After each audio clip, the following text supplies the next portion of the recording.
오바댜서. 이 책은 구약에서 가장 짧은 책으로서 단 21절로 되어 있습니다. 언뜻 보기에 그리 희망적이지는 않습니다. 이 책은 고대 에돔 족속을 향한 하나님의 심판에 대한 시인데, 에돔은 사해 건너편에 살던 이스라엘의 이웃 민족이죠. 하지만 여기엔 그 이상의 훨씬 중요한 의미가 있습니다. 먼저 배경 이야기를 들어보죠. 에돔 족속은 이스라엘 민족과 같은 조상을 공유하고 있다는 점에서 독특한데요. 그들은 모두 아브라함과 그 아내 사라, 그의 아들인 이삭과 그 아내 리브가, 그들의 두 아들인 야곱과 에서의 후손입니다. 창세기는 우리에게 이 형제의 이야기를 들려주었는데요. 간단히 말하자면 그들은 팽팽한 긴장관계에 있었습니다. 그들은 나중에 이스라엘과 에돔이라는 이름을 받는데, 이것이 결국 그들 후손 민족의 이름이 된 것이죠. 이 두 민족 간에는 그들의 조상들처럼 어려운 관계가 지속됐습니다.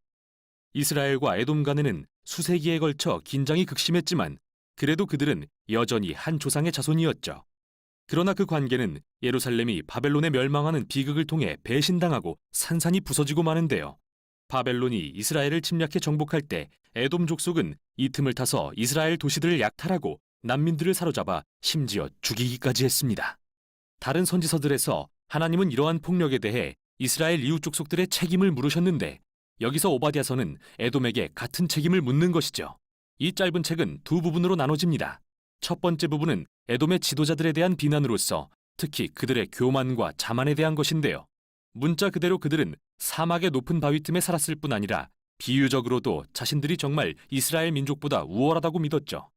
이러한 교만 때문에 에돔 족속은 바벨론의 예루살렘 공격을 방관했을 뿐 아니라 실제로 이스라엘을 파멸하는 일에 참여하게 됩니다. 그래서 하나님은 오바댜를 통해 에돔을 높은 곳에서 끌어내어 멸망에 이르게 할 것이라 말씀하십니다. 그들이 이스라엘에게 행한 대로 받을 것이라고 말이죠.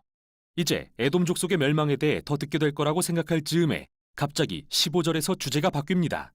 그리고 모든 민족을 심판할 여호와의 날이 가까웠다는 말을 듣게 되죠. 대체 왜 갑자기 에돔에서 모든 민족에게로 대상이 바뀌었을까요? 이 절은 사실 이 책의 전반부와 후반부의 연결고리에 해당합니다.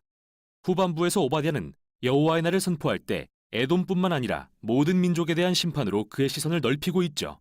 그는 말하길 모든 교만한 민족들, 즉 에돔처럼 행동하는 족속들은 에돔과 같은 방법으로 하나님의 심판에 직면할 것인데, 그들은 교만하여 높아진 곳에서 떨어져 멸망에 이를 것이라고요.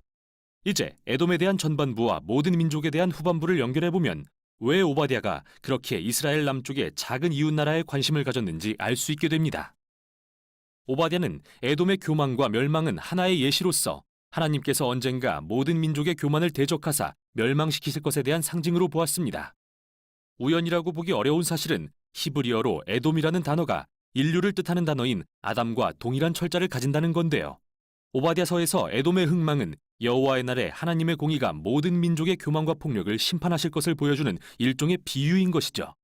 그러나 모든 선지서들처럼 이 책도 하나님의 심판이 최후의 내용은 아닙니다. 특히 오바댜 바로 앞에 나오는 두 선지서 요엘과 아모스의 결론을 떠올려 봅시다.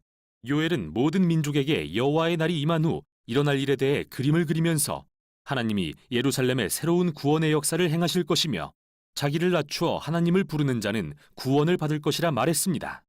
그리고 아모스는 결론에서 여호와의 날이 임하면 하나님이 이스라엘의 악을 심판하시지만 다윗의 가문을 일으켜 에돔과 하나님의 이름으로 불리는 모든 민족을 포함한 새 나라를 건설하실 것이라 말했습니다. 이렇듯 오바댜서가 요엘서와 아모스서 바로 뒤에 놓인 이유는 모든 민족을 향한 하나님 나라에 대한 소망의 약속들을 확장시키기 위한 것입니다. 그래서 이 책은 매우 희망적인 미래로 끝을 맺습니다. 하나님은 새 예루살렘에 그의 나라를 회복시키고 그곳을 충성된 남은 자들로 다시 채울 것이라고 말씀하십니다. 그리고 거기로부터 하나님의 나라는 이스라엘 주변 민족과 영토를 포함해 확장될 거라고 말이죠. 이렇듯 이 짧은 책은 우리가 선지서들에서 발견하는 하나님의 공의와 성실하심에 대한 더 큰 그림을 그리는 데 일조하는데요. 고대 에돔 족속의 교만과 배반은 하나님의 선한 세상에서 서로 배신하고 상처 주는 인류가 처한 상황의 전형이라 할 수 있습니다. 그러나 오바댜는 희망이 있다고 말합니다. 에돔의 몰락은 하나님이 세상의 악을 멸하실 뿐만 아니라 모든 민족을 치유하는 평화의 나라가 도래할 그 날을 가리키는 것입니다. 이것이 바로 오바댜서였습니다. 오바댜. 오바댜의 묵시라. 주 여호와께서 에돔에 대하여 이와 같이 말씀하시니라. 우리가 여호와께로 말미암아 소식을 들었나니 곧 사자가 나라들 가운데 보내심을 받고 이르기를 너희는 일어날지어다. 우리가 일어나서 그와 싸우자 하는 것이니라. 보라, 내가 너를 나라들 가운데 매우 작게 하였으므로 내가 크게 멸시를 받느니라. 너의 마음의 교만이 너를 속였도다. 바위 틈에 거주하며 높은 곳에 사는 자여, 내가 마음에 이르기를 누가 능히 나를 땅에 끌어내리겠느냐 하니 내가 독수리처럼 높이 오르며 별 사이에 깃들일지라도 내가 거기에서 너를 끌어내리리라. 여호와의 말씀이니라. 혹시 도둑이 내게 이르렀으며 강도가 밤중에 내게 이르렀을지라도 만족할 만큼 훔치면 그치지 아니하였겠느냐. 혹시 포도를 따는 자가 내게 이르렀을지라도 그것을 얼마쯤 남기지 아니하였겠느냐. 내가 어찌 그리 망하였는고, 에서가 어찌 그리 수탈되었으며 그 감춘 보물이 어찌 그리 빼앗겼는고. 너와 약조한 모든 자들이 다 너를 쫓아 변경에 이르게 하며 너와 화목하던 자들이 너를 속여 이기며 내 먹을 것을 먹는 자들이 내 아래에 함정을 파니 내 마음에 지각이 없음이로다. 여호와의 말씀이니라. 그날에 내가 에돔에서 지혜 있는 자를 멸하며 에서의 산에서 지각 있는 자를 멸하지 아니하겠느냐. 드마나, 내 용사들이 놀랄 것이라. 이로 말미암아 에서의 산에 있는 사람은 다 죽임을 당하여 멸절되리라. 내가 내 형제 야곱에게 행한 포악으로 말미암아 부끄러움을 당하고 영원히 멸절되리라. 내가 멀리 섰던 날 곧 이방인이 그의 재물을 빼앗아가며 외국인이 그의 성문에 들어가서 예루살렘을 얻기 위하여 제비 뽑던 날에 너도 그들 중 한 사람 같았느니라.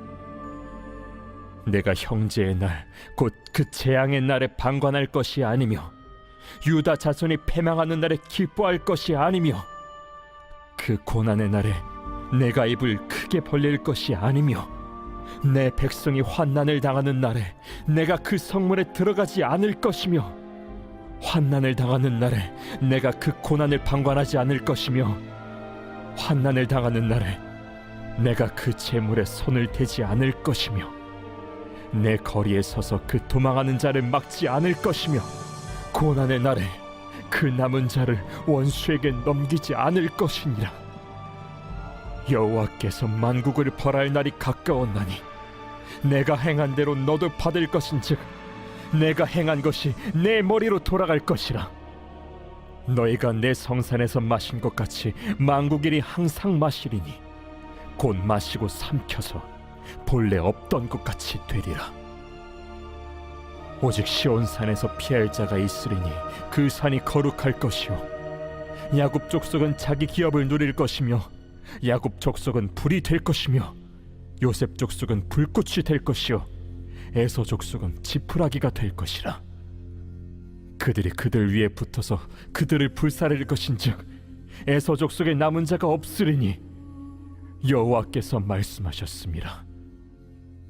그들이 네겝과 에서의 산과 평지와 블레셋을 얻을 것이요 또 그들이 에브라임의 들과 사마리아의 들을 얻을 것이며 베냐민은 길앗을 얻을 것이며 사로잡혔던 이스라엘의 많은 자손은 가나안 사람에게 속한 이 땅을 사르밧까지 얻을 것이며 예루살렘에서 사로잡혔던 자들 곧 스바랏에 있는 자들은 네겝의 성읍들을 얻을 것이니라.